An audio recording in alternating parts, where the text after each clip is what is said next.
Hey guys, Prowl 1701 here, and today I'm going to be reviewing episode 3 of The Wheel in Space, which is the actual episode. Episode 3 does survive, and I actually own it and got to watch it on the television because one of my subscribers did send me the Last in Time box set, so I got to watch it, which I certainly appreciate.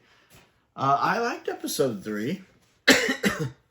Troughton's back, he's awake. I did love him.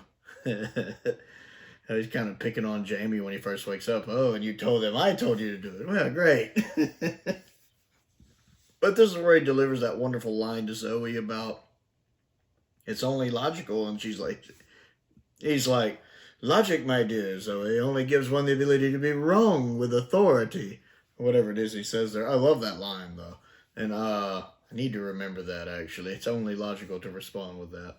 I always like that. Already he has this kind of kind uncle attitude towards her, it seems like, which I like. The Cybermat's interesting.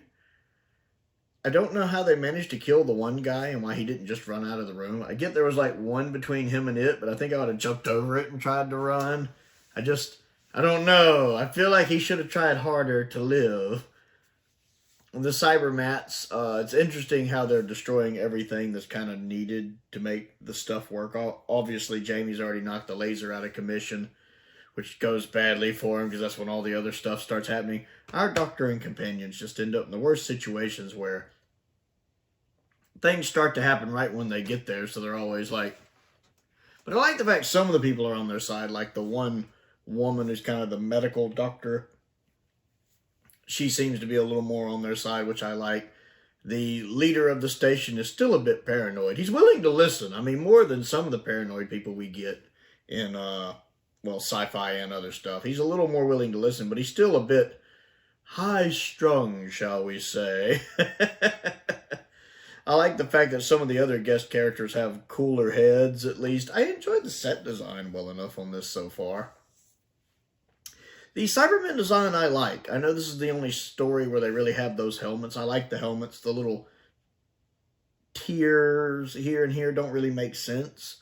Although I see where they've kind of made it look like maybe that's one last vestige of them missing their humanity. Like when we get the tier from Bill. Maybe that's just the last holdover from that. But I enjoyed the design well enough. I like the fact the Cybermen, I can actually understand them in this one. Now, the little cyber controller, the leader thing, still sounds like the Cybermen from previous stories. But I can make it out well enough. But the actual Cybermen, when they talk, I can understand them. So that's points. I like that. I like actually being able to understand them. We still don't quite know what they're trying to do.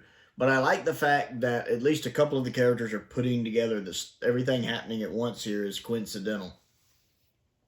They drops in oxygen briefly, the drops in temperature briefly, you know, the rocket showing off the rocket showing up the way it has, being so far off course, the Doctor finding out what's encased in the plastic is a Cybermat. It's nice to see the Cybermats back. I didn't know we were going to get Cybermats in this one, so it's good to see the Cybermats again. I like the Cybermats. So as soon as he said it, he's like, that's a Cybermat, and even Jamie's like, you can bet the Cybermen are here. So the Doctor's automatically getting concerned. I like the fact Troughton pretty much got to stay in bed the whole story. That must have been nice. And he even comments on that. Oh, I guess that means I get up. No, you should rest a little more. And he's like, oh, good. I enjoyed that. I'm really enjoying Troughton's performance in this. It's just, I don't know. He just is the role. Much like how Tom Baker is the Doctor. Patrick Troughton just is the Doctor. I mean, I've seen him do other roles. But just the way he plays the Doctor, he doesn't feel like an actor playing a character. He feels like someone who just is the character, and it's fantastic, and I love it. The cliffhanger's interesting with the spacemen going over and then being hypnotized by the Cybermen. I didn't know the Cybermen could hypnotize them so easily. They can't even hypnotize them that easily in modern Who. They have to, like, you know, fix things into their ears and convert them. They just kind of shoot them with a beam, and you'll do as you're told. I'm like, that's it. You just shoot them with the little laser head beam. You head beam them. So we're going to call that head beaming. You head beam them and they're... Okay. Like, seemed a little convenient.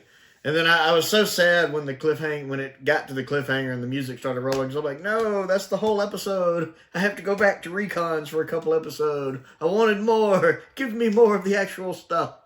I liked it well enough. It's my favorite episode so far, not just because I could actually watch it, but also just stuff going on. It's a bit of a slower paced 60s story, obviously. We still don't quite know the end game for the Cybermen here. But I enjoyed episode 3 well enough. So I want to know what you think of episode 3 of The Wheel in Space. Comment down below and let me know. And don't forget all the other fun stuff, like button, subscribe button, Patreon down in the description, link to the Amazon wishlist, P.O. boxes down there, all that fun stuff. I do want to give a shout out to some of my top tier patrons, Stephen Crane, Colin Coney, and Finn Perkins. I do appreciate their support, as I do the support of all of my patrons. It does make a difference, and it is appreciated. Most importantly, thank you for watching.